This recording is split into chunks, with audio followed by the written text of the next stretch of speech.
So friends, let's talk about Ayodhya. Not the controversy, not the politics. Just one simple question.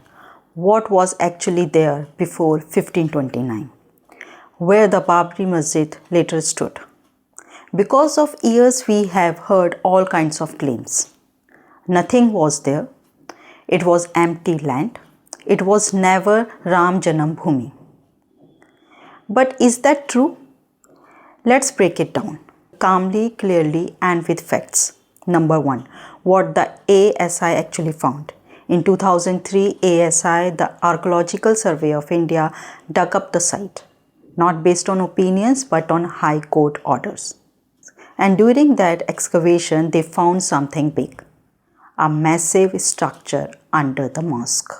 Dozens of pillar bases, carving, and architectural designs seen only in North Indian Hindu temples. And all of it was non-Islamic. So one thing is very clear, the mosque was not built on empty land. Something already existed there, and it looked like a temple complex. Ayodhya was always a place of worship. See, whether one accepts the temple demolition theory or not, one fact never changed. For Hindus, this spot was always been considered the birthplace of Lord Rama, Ram Janmabhoomi. People have worshipped here for centuries, long before 1529. What historians and travelers wrote. This isn't just about archaeology. Even historical writers from different centuries, different culture have said the same thing. Abdul Fazl, historian of Emperor Akbar, he wrote that Ayodhya was sacred ground and celebrated as the birth of Ram. Joseph Tefentler, Australia traveller 1766 to 1771, he noted that the temple once stood at this spot and that either Babur or Aurangzeb destroyed it. Anton Feurer, German archaeologist, he saw black stone pillars with Hindu carvings reused inside the mosque.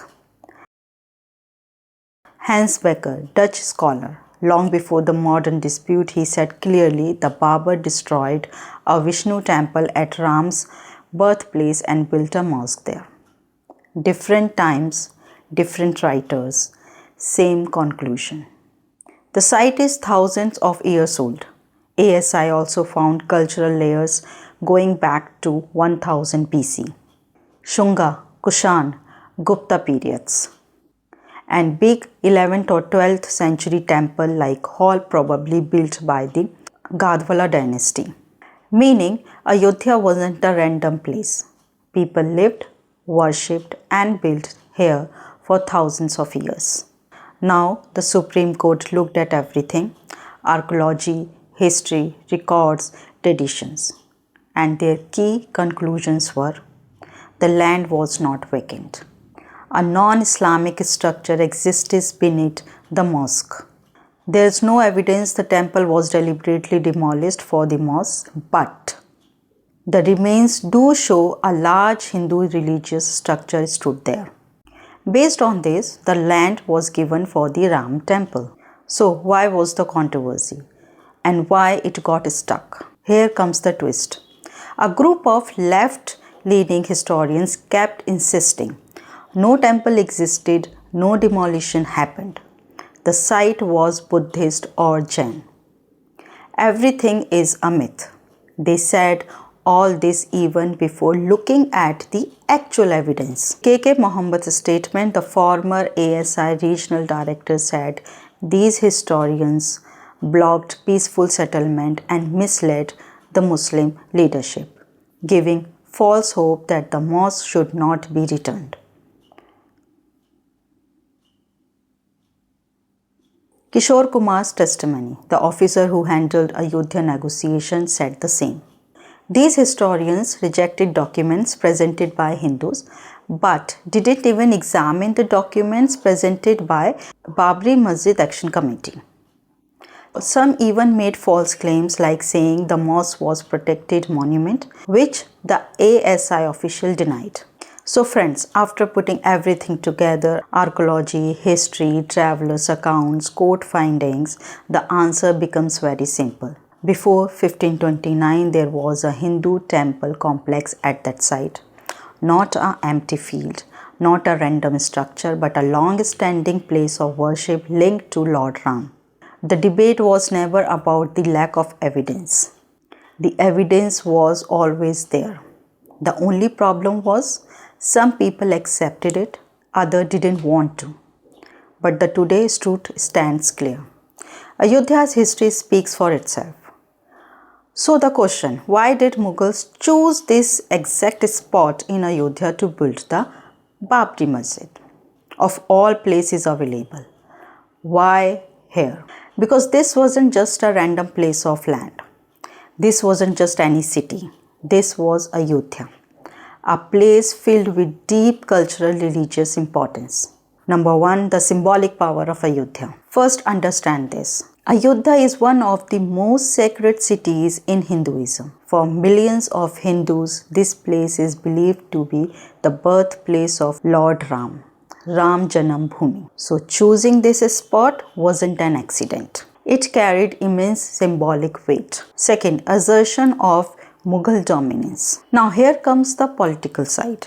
In medieval times, kings often built a structure at culturally powerful location to show dominance over a defeated region. Building a mosque at a place revered by Hindus sent a clear message. We are the new rulers, we control the land, and we control the symbols. It was a political statement, a psychological message, and a display of authority. Third, pre-existing structure. Archaeological evidence and historical records indicate that a temple-like structure already existed there. The mosque was built on top of that structure. Many temple pillars were reused in the mosque construction. So the site was not chosen because it was empty. It was chosen because something significant was already there. Number fourth, religious centers were strategic targets. Some historians argue that medieval rulers, including Mughals, sometimes targeted major religious centers of the defeated population. Not necessarily for special reasons, but to weaken the social and political base of the local communities. Destroying or replacing a major religious site could break morale, reduce resistance, and encourage conversion. In simple words, controlling religion means controlling people. Number 5. Who built the mosque and when? Babri Masjid was built around 1528 to 29 AD. It was constructed by Mir Baqi, a commander under Emperor Babur. The mosque was named after Babur himself. Interestingly, older records show the mosque was once called Masjid-e-Janmabhoomi, which literally means the mosque of birthplace.